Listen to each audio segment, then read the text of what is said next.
En début de janvier 2015, les éléments de Boko Haram, la ville de Baga, dans l'état de Borno, au nord du Nigeria. Personnes qui se sont enfuies vers la région du lac Tchad pour trouver refuge, et plus précisément dans la ville de Bagassoula. Et la grande partie de ces personnes ayant fui est composée majoritairement des enfants et des femmes. Suite à cet événement, le CICR a fait une mission d'évaluation dans la région du lac Tchad.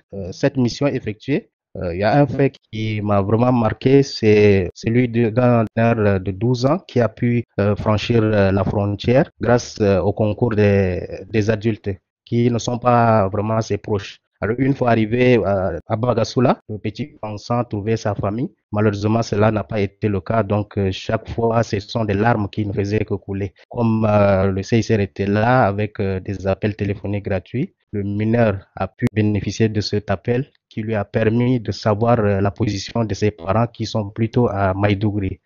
Et dès lors, les larmes, on se déplace plutôt au sourire. Nous, étant sur place dans la région, nous avons pu former des volontaires de la Croix-Rouge sur les appels téléphoniques. Il y a une antenne qui a été mise en place à Ngouboua et la seconde dans la ville de Bagassoula. C'est ce qui a permis aux personnes d'appeler leurs membres de famille pour les situer de leur position et également leur dire qu'ils sont en bonne santé. Pendant cette mission qui a eu lieu du 12 au 22 janvier, il y a plus de 1000 appels qui ont été donc effectués. Alors, en résumé, dans la région donc du lac Tchad, suite à ces attaques, le CICR a pu déjà mettre sur pied les antennes pour des appels téléphoniques gratuits. Deuxième des choses, c'est des cas de demande de recherche qui permettraient aux membres de familles séparées de rétablir le lien. Le CICR a procédé également à l'enregistrement des enfants non accompagnés. Donc, pour l'instant, nous avons enregistré